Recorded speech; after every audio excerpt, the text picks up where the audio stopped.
Yeah, I'm out at Brooklyn. Now I'm down in Tribeca. Hi listeners, we're back! On today's episode, we will talk about USA politics. November 5th, 2025 marked a historic turning point for the city of New York. Zoran Mamdani was elected mayor of New York City. Never before had a mayoral election been awaited with so much enthusiasm. Over 1.3 million of citizens voted, which is 15% more than the previous cycle.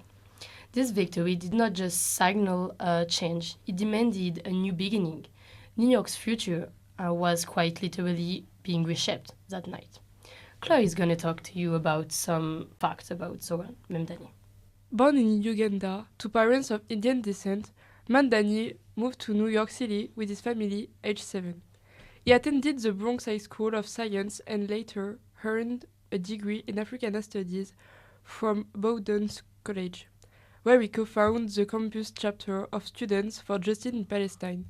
His mother, Mira Nair, is a celebrated film director, and his father, Professor Mahmoud Mamdani, teaches at Columbia. Both parents are alumni of Harvard University. After a degree in Africana Studies, Mamdani worked as a housing counselor, helping low-income families avoid eviction. In 2020, he stood as a Democrat for the New York State Assembly, defending the incumbent to get the nomination. In October 2024, Mamdani announced its bid to become New York City mayor.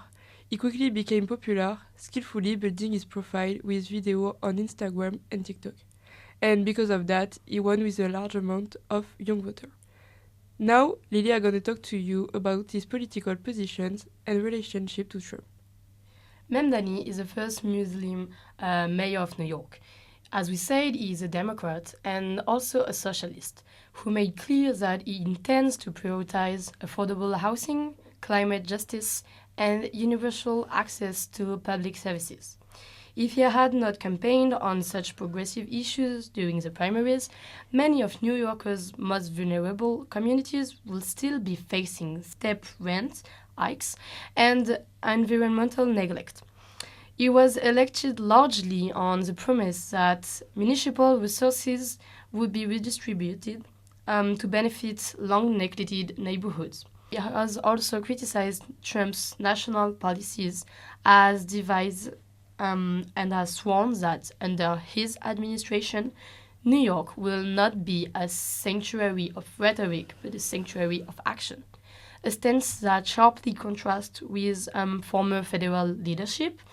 Public services will be expanded, and the voices of immigrants and everyday workers will finally be amplified, ensuring that local governance is responsive, inclusive, and driven by equity rather than exclusion. Now Kami is going to talk about some fun fact related to Mamdani. Did you know that before he entered politics, Zoran Mamdani used to perform under the stage names Young Cardamom and later Mr. Cardamom? His rap career was not just a side hobby. With his friend, he released tracks like Kanda and the EP Sida Macchiato. Their music mixed languages like English, Luganda, Hindi, and Swahili, and explore identity, migration, and multicultural belonging. For Zoran, rapping was more than music. It was a form of organizing and speaking truth, a way to connect culture and politics. Besides music and politics, Zoran Mamdani has also run the New York City Marathon and twice in recent years. In 2022, he finished the marathon in 6 hours and 4 minutes, wearing a t-shirt reading Eric Adams' Raise My Rent, a political message turned into a running statement. In 2024, he ran it again, finishing around 5 hours and 38 minutes, this time with a shirt saying Eric Adams' Raise My Rent, and Zoran will freeze it. And that's all for today's episode. Thank you for listening and see you next time.